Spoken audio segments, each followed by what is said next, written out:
Hello everyone, and welcome to Mudlick Creek Garage. Today I'm going to do a little bit different of a video.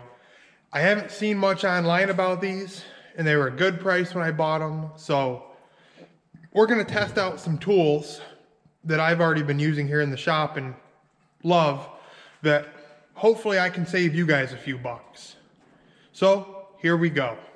So like many of you guys, I always have to ask myself, is it worth spending the extra few bucks for a tool like Milwaukee? And in some instances, yes, that is definitely what I do. That Milwaukee drill has been through heck and back and it still works. I have a Milwaukee 3/8 inch impact that I use all the time. It's awesome, wouldn't trade it for the world.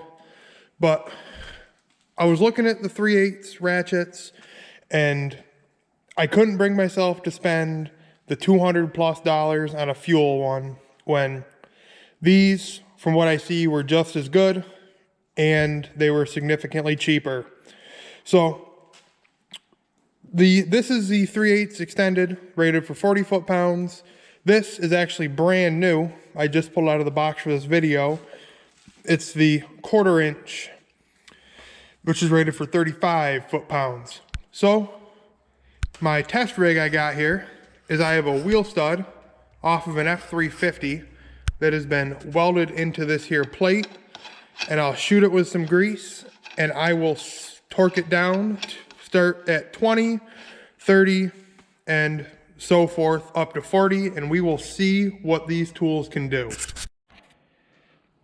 Okay, so I have the lug nut, which moves freely on here, ran down onto the stud, and I have my torque wrench set at 20 foot-pounds.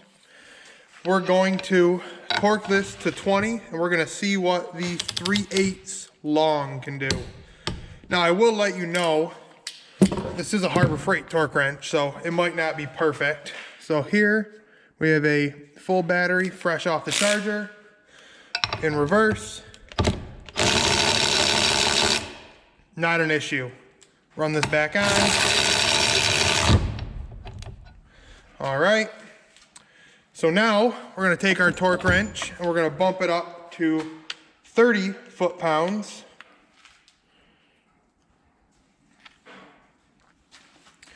So now we're at 30.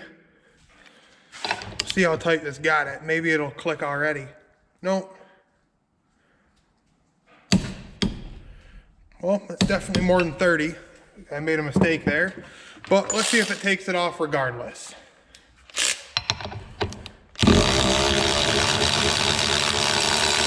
Not an issue.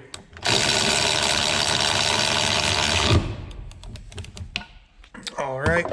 Now I'm not going to worry about how tight it gets it torqued down, because as we know, these are not torque wrenches and they are not designed for that use.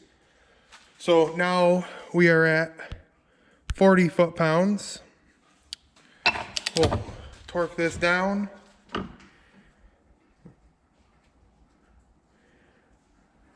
Maybe.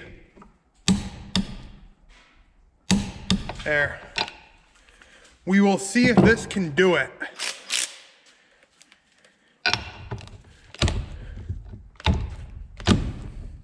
Oh, it's moving it slowly. So, there it goes. So 40 foot-pounds is about all you're going to get out of the 3/8, but that's fine because that's what it's made for. So let me get everything reset and we will get the 1/4 inch over here. So I have our test rig all reset for the 1/4 inch, and I have the torque wrench set at 20 foot-pounds. So let's get this tightened. Yep, there she is. I will say on the 1/4 inch, because they don't make a 3/8 socket, I have an adapter in there. So we'll see if the adapter makes it lose anything. So they say this should make 35 foot-pounds. 20, no issue, as I would expect.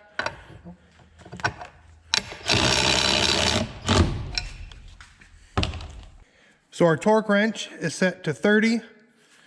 We will torque it down and see what she does. All right. We got our gun here in reverse. 30, not an issue.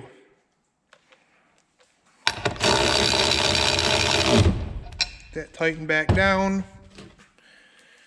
Now we'll go to 35 and see if it does its torque they say it does. So here is 35.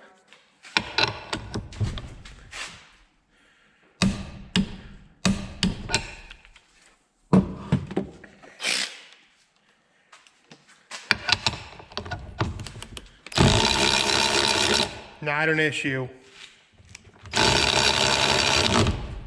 So I know with the 3/8 I stopped at its torque that they say it should make, but let's just go to 40 for the little guy and see if it can match its 3/8 brother.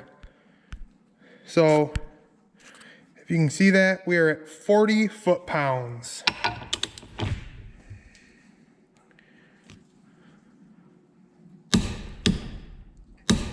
Definitely tell that's tighter. All right, let's see if she'll do it. This is the 1/4 inch. It's rated for 35, but we are currently at 40. Oh, maybe.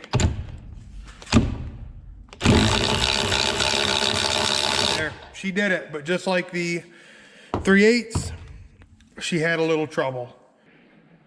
So now that we've seen what they've done on my little test rig here, now if you believe that, whatever it may be, I did torque them down and they both removed 40 foot-pounds, had to work a little bit for it.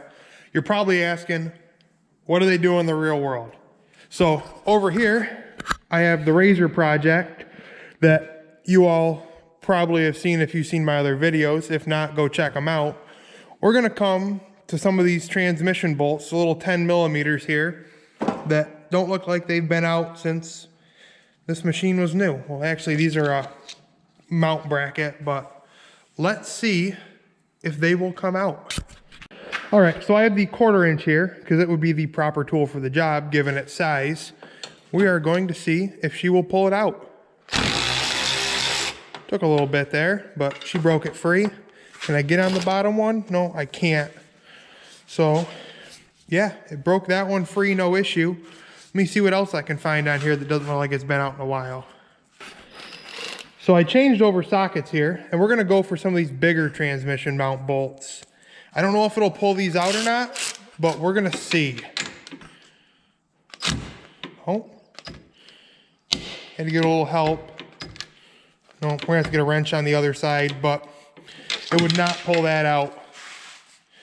So, what do I think about these tools? They're a good tool to have around the shop to use every day. So if you walk through Harbor Freight and you're second guessing yourself, I think they're a good pickup. I have no complaints. I've been using them. I have 3/8 short, 3/8 long, 1/4 inch long, and I have not had a single issue out of any of them. That being said, they do not like the cold that much. So if you don't have a heated shop, they might not be the tool for you. The battery technology isn't quite as good as that on a Milwaukee, but for most of the average DIYers, you're never gonna have an issue with these guys, and they are a good, solid pickup. These are about $100. You can get them on a 20% off sale. They're 80. The short ones are $100, but they normally go on sale for 80. Again, if you can pick them up on another 20% off sale, that puts you somewhere around 70, high 60s. So yeah, then you buy the battery charger. Battery charger's $50. You're into it for less than the price of the Milwaukee Fuel Ratchet itself. And I don't know, I think they work just as good. My buddy has Milwaukee Fuel and haven't seen a difference. So if you liked what you've seen here, please hit subscribe, and thank you for watching Mudlick Creek Garage.